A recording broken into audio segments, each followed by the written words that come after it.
हिंदुस्तान के चुनावी इतिहास में किसी भी पॉलिटिकल पार्टी का घोषणा पत्र आप उठाकर कभी भी देखेंगे तो इसमें एक बात जरूर लिखी होगी कि अगर पार्टी सत्ता में आती है तो इतने लोगों को रोजगार मिलेगा। एक नंबर दे दिया जाता है, आंकड़ा दे दिया जाता है।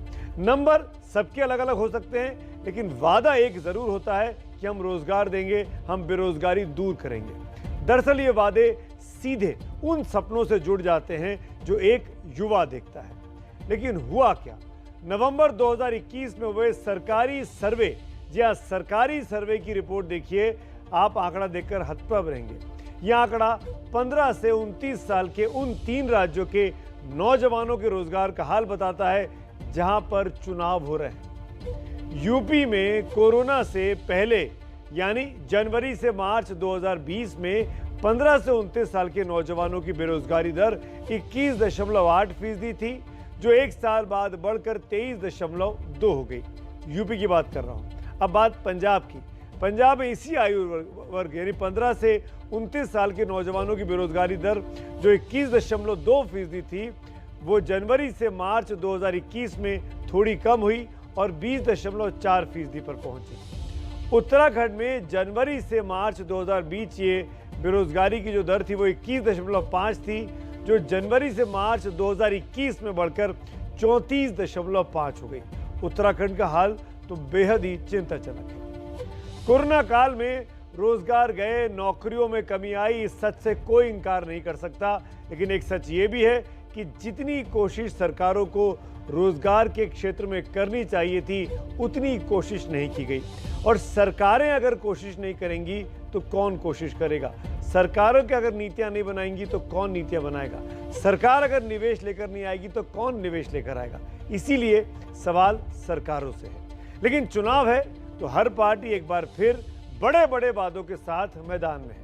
अब अखिलेश यादव को ही लीजिए, वो भी रोजगार पर लगातार भारतीय जनता पार्टी की सरकार को घेर रहे हैं, चाहे वो राज्य की हो या फिर केंद्र की हो। लेकिन इसके बावजूद वो ओपिनियन पोल में, जो कि हम लगातार आपके सामने रख रहे हैं सी वोटर के साथ, और आज तो महा ओपिनियन पोल भी आपने देखा, ये तमाम बातें करने के बावजूद भी अखिलेश यादव की पार्टी, समाजवादी पार्टी, सत्ता से दूर नजर आ रही है। अब सवाल यह है कि चुनाव से चंद महीनों पहले अखिलेश ऐसा क्या कर सकते हैं? उनके पास ऐसा कौन सा प्लान होना चाहिए जिसके जरिए वो 2011-12 वाला इतिहास दोहरा सकते हैं? उस वक्त अखिलेश यादव विपक्ष में थे, मायावती की सरकार थी। तमाम ओपिनियन पोल 12 के चुनाव के पहले समाजवादी पार्टी को पीछे दिखा रहे थे, सत्ता से दूर दिखा रहे थे।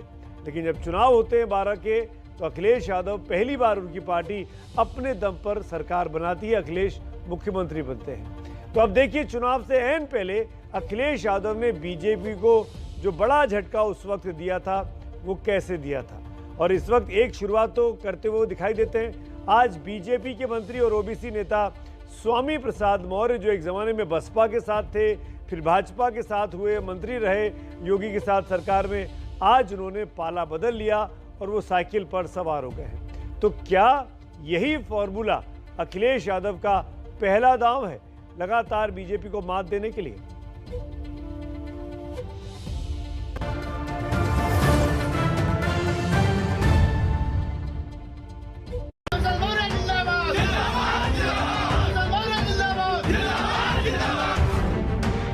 हमको इनकी गलत नीतियों से शिकायत है और गलत नीतियों के खिलाफ हमने अपना इस्तीफा दिया है।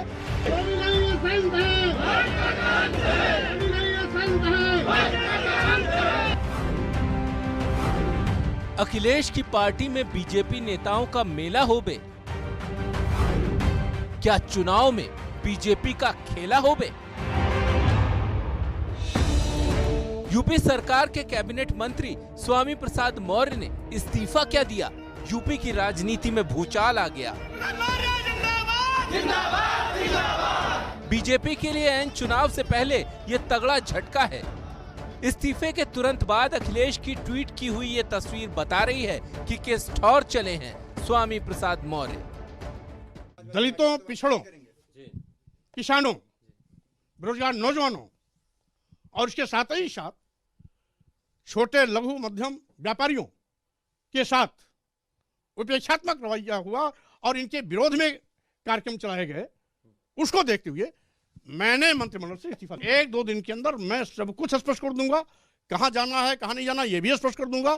स्वामी प्रसाद मौर्य के इस्तीफे के बाद उनके समर्थक 3 बीजेपी विधायकों ने भी इस्तीफा दे दिया है। इस्तीफा देने वालों में भगवती सिंह सागर, रोशनलाल वर्मा और ब्रिजेश प्रजापति शामिल हैं।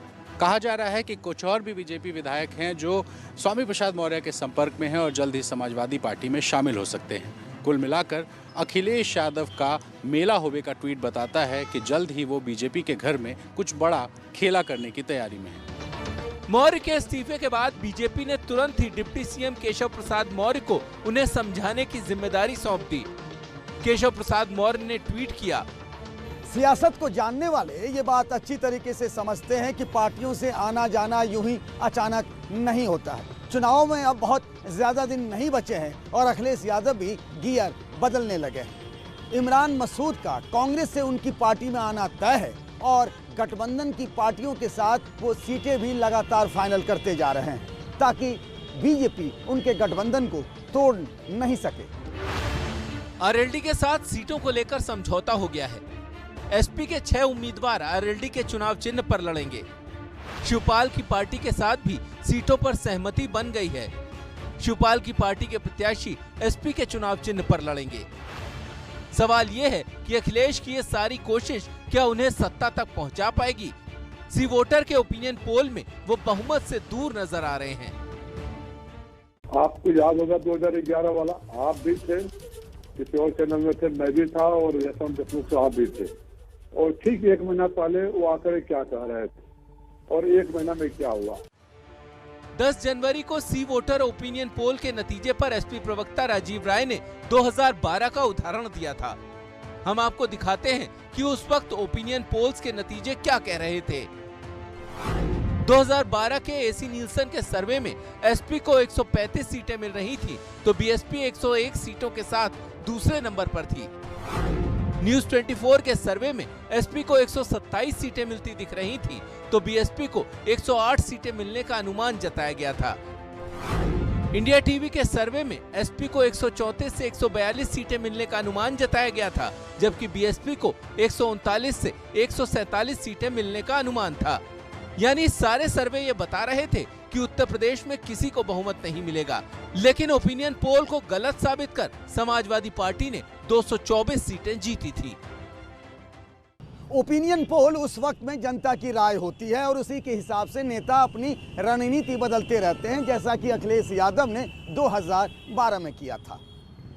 और उस वक्त चाहे वो चुनाव प्रचार का आक्रामक तरीका रहा हो या फिर मायावती सरकार के खिलाफ आरोपों की धार तेज कर उन्होंने सत्ता का सफर तय किया था, लेकिन क्या ये करिश्मा वे फिर से दोहरा पाएंगे, ये एक बड़ा सवाल है।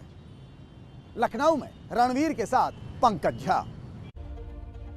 अगर आप गौर करें तो 2012 में भी ओपिनियन पोल के नतीजे कुछ ऐसे ही थे, लेकिन 2012 में अखिलेश ने ऐसा क्या किया था जिससे पूरा गेम आखिरी 2 महीनों में पलट गया था। अभी भी करीब 1-2 महीने का वक्त ही बाकी है। 2012 में सबसे बड़ी बात थी कि अखिलेश का नौजवान चेहरा और तब उनकी छवि बेहद बेदाग थी, उनमें यूथ लीडर की एक इमेज दिखाई देती थी। समाजवादी पार्टी की रूढ़िवादी छवि को तोड़ते हुए अखिलेश ने उस वक्त लैपटॉप देने का वादा किया था जो युवाओं को बहुत ज्यादा आकर्षित कर गया था। बेरोजगारी भत्ता देने का उनका वादा भी नौजवानों ने उस वक्त हाथों हाथ लिया था और अखिलेश बहुत पॉपुलर हो गए थे। सबसे बड़ी बात यह थी कि समाजवादी पार्टी की जो आपराधिक एक छवि है उसको बदलने में वो काफी हद तक उस दौरान 2011-12 में कामयाब हुए थे, जिसके चलते शहरों का जो फ्लोटिंग वोटर होता है वो सपा के खाते में चला गया था। उस दौर में आपको याद होगा, जिनको याद नहीं उनको याद दिला दूं कि अखिलेश ने पूरे उत्तर प्रदेश में साइकिल चला कर नौजवानों को अपने साथ जोड़ा था, अपने आप को एक फिट और मजबूत नेता दिखाया था अपने तमाम समकालीन विरोधियों के सामने। प्रचार के आखिरी दौर में आपको याद होगा मायावती पर, जो उस वक्त मुख्यमंत्री थी, उन पर भ्रष्टाचार के बेहद संगीन और सीधे हमले किए थे भ्रष्टाचार करने के, जिसके चलते जो बीएसपी से नाराज सपोर्टर थे, वोटर थे, वो सपा के खाते में आ गए थे। लेकिन इस बार जो हालात हैं वो 2011-12 के मुकाबले इन 10 सालों में बहुत कुछ बदल चुके हैं, बेहद अलग नजर आ रहे हैं। लोग अखिलेश को 5 साल तक परख चुके हैं, तो क्या उनकी रणनीति हालात को बदल पाएगी? क्योंकि ओपिनियन पोल के नतीजों में बीजेपी को बढ़त आज साफ तौर पर दिखाई देती है। जो पहला दौर का ओपिनियन पोल आए हैं, ये महापोल का सर्वे है, हर कंपनी का आपने नंबर यहाँ आपके सामने रख दिया है। सी वोटर का है, पोलस्टार्ट का है, देशबंधु का है, टाइम्स नाउ का है, और आपको इन सब का अगर आप मीन निकालते हैं, औसत निकालते हैं, तो 210 से 218 सीटें बीजेपी के खाते में हैं, 153 से 160 सीटें सपा के खाते में रह जाती है। यानी सपा जो है वो पीछे दिखाई दे रही है सत्तारूढ़ भारतीय जनता पार्टी से। तो बीजेपी को बहुमत तो मिल रहा है, लेकिन पिछली बार से करीब 90 सीटों से ज़्यादा का नुकसान, 90 से 100 सीटें बीजेपी को होता दिखाई दे रहा है। ऐसे में बीजेपी को ऐसा क्या करना चाहिए जिससे चुनाव के आने तक वो नुकसान की भरपाई कर पाए, ये भी आपको ज़रूर समझना चाहिए। हमने सपा की रणनीति की बात की, अब भाजपा के लिए क्या हो सकता है ये विनिंग का रिपीट फॉर्मूला। पिछले चुनावों में बीजेपी की कामयाबी की सबसे बड़ी वजह रही थी हिंदुत्व और सामाजिक समीकरणों का शानदार मिश्रण। पिछले कुछ चुनावों में गैर यादव ओबीसी वोटर और गैर जाटव अनुसूचित जाति वोटर बीजेपी को चुनता रहा है, लेकिन इस चुनाव में इस समीकरण को बचाने का इम्तिहान इस वक्त बीजेपी की लीडरशिप के सामने काफी बड़ा है। विपक्ष योगी के बहाने ठाकुरवाद पर निशाना साधकर वोटों में सेंध लगाने की कोशिश में है। लगातार यह हमला किया जा रहा है कि बीजेपी की पार्टी योगी आदित्यनाथ की अगुवाई में ठाकुरों की पार्टी बनकर रह गई है। इस छवि को भी योगी आदित्यनाथ को और बीजेपी को इस कैंपेन के दौरान तोड़ना होगा, ताकि बाकी समुदाय, बाकी वर्ग भी पार्टी के साथ आ सके, तभी वो 325 का मैजिक फिगर दोबारा रिपीट कर पाएंगे। हवा का रुख कब बदल जाए कोई नहीं कह सकता, लेकिन वोट के चक्कर में अपनी और दूसरों की जोखिम में ना डाला जाए, ये ध्यान रखना भी बेहद ज़रूरी है। इसीलिए यहाँ पर एक नोट है, छोटे से ब्रेक का वक्त है, और ब्रेक के बाद जब लौटेंगे तो आपको दिखाएंगे कि कैसे नेताओं की लापरवाही के कारण, उनकी बेपरवाही के कारण कोरोना का कहर इस चुनावी काल में तेजी से बढ़ रहा है और भी ज़्यादा बढ़ सकता है। नेता अगर नहीं सुधरे तो हमको कम से कम उनको सुधारना होगा।